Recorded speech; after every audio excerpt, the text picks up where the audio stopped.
So it's like I only do these videos when I have something to talk about.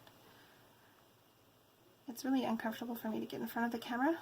I need to do it more often so that I feel more comfortable. But it's one of those things that I need to challenge myself to do. So today, the thing I had to talk about was better health. If you've been around YouTube very much, you probably have heard of it.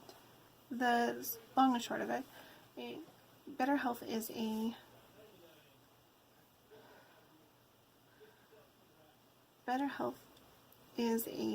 application that you can download that allows you to talk with therapists and counselors from your phone via text, or I think they also have video chats and phone calls that you can do.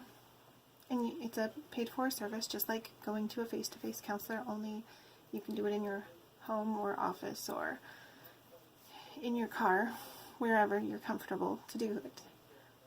A lot of people took advantage of it because they can't get to a counselor, or leaving the house is problematic, or they don't have, it costs less, so they don't have the money for a regular counselor. Any number of reasons. Some people really enjoyed it. There were a few bad reviews, a few people who said, a few that I know of, who said that they didn't like the service and tried to get their money back and had problems. Regardless, they had a very bad terms of service, and that's what finally got them in trouble with a bunch of people over YouTube and online and offline, and it's started a very big kerfuffle. YouTubers that were advertising it, Boogie and DeFranco and Shane Dawson and quite a few others, they all stopped advertising it very quickly.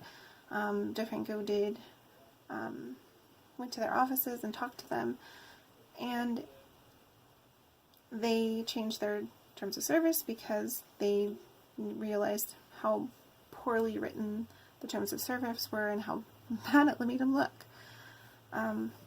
Regardless, that's not why, after DeFranco went to the Better Health and saw how they interviewed and checked up on their counselors and made sure that everyone was a legit person who actually had credentials and stuff. He went in there, he saw their offices, he made sure everything was legit. And the reason he's not returning, I should say, to advertising their product isn't because he found anything wrong. On the contrary, he says it's not a scam. He's pretty confident in the service, and he's very happy to still keep using it. The problem was that many people contacted him and Boogie and others and said that it was immoral for them to make money from advertising a service for people with mental problems. Anyone who has depression or needs a counselor or is having any of that stuff. And that's what I wanted to talk about. Not even about better health specifically, but about this idea that you shouldn't advertise because of morals. And here's the problem that I have with it. If I'm a person who's got depression, and I have anxiety, and I have depression, and I have a few other mental things wrong with me, these days it's probably harder to find somebody who doesn't have at least one thing wrong with them than to find somebody who does. But regardless, even though me being a person has those problems, I would never go to a counselor. Mostly because I don't have the time for it. I don't have the desire to leave my house for a special trip to go to a counselor. I don't have the money to pay for it. So I wouldn't do it. And I've been dealing with my various issues on my own for as long as I've had them, because I just don't want to leave my house and go to one of these places. Regardless, knowing that there is a text-based option or a phone service that I could call somebody on, I never would have known about those things if it wasn't for the advertisements. And none of those people, Boogie or Philip DeFranco or Shane Dawson, none of them would have mentioned it on their various shows, or any of the different broadcasters or anything would have said anything about it if there wasn't an advertisement. And maybe I didn't go to that one, but maybe I would have gone and started looking for a different one and found that there were people to talk to, that maybe I could get some help. And taking that away, making it so that you can't advertise because it's bad taste to advertise that service. The counselors get paid, the therapists get paid, the people who administrate the service get paid. Everyone down the line gets paid.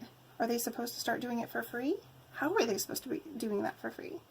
If you don't have insurance, your insurance isn't going to pay for it, so you should just get it for free? That's not how this works. That's not how it's ever worked. You don't go to school for 10 years, and my daughter's going to school for it.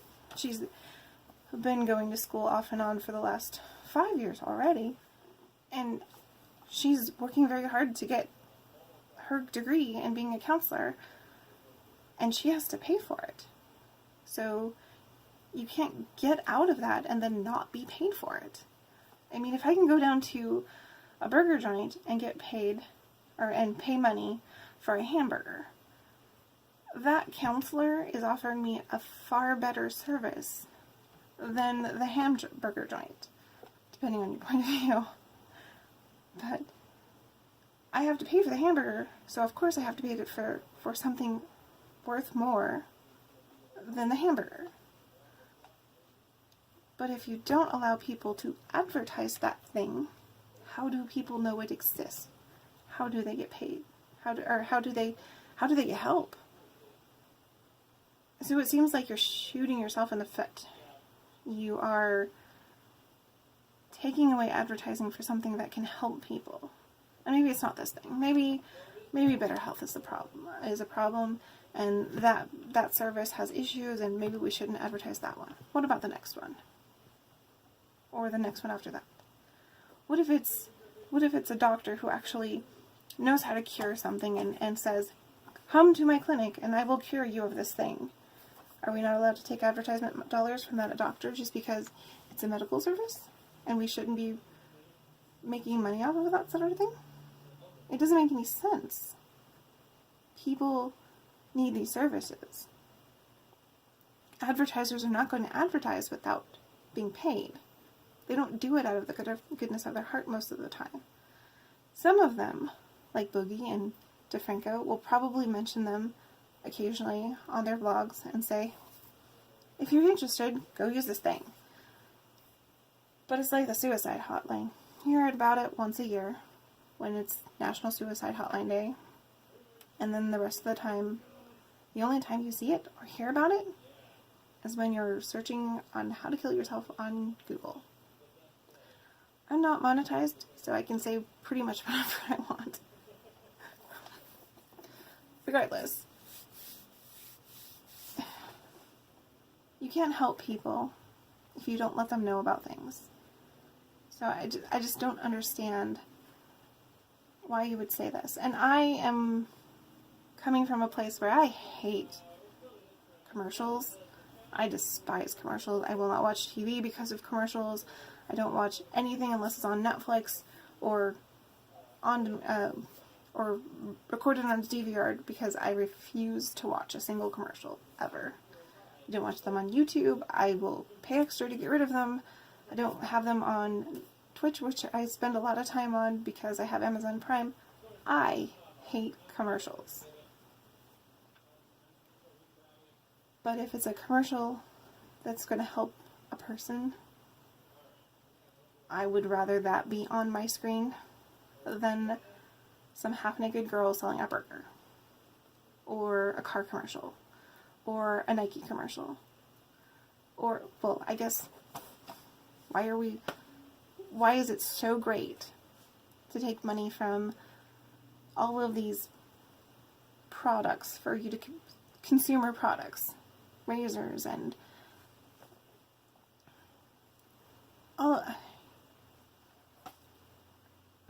handbags and books, and you can take money for advertising all of these throwaway things that you will use once or twice and then get rid of. But you can't advertise how to save a person's life. And that is a sad state of this world. I don't understand.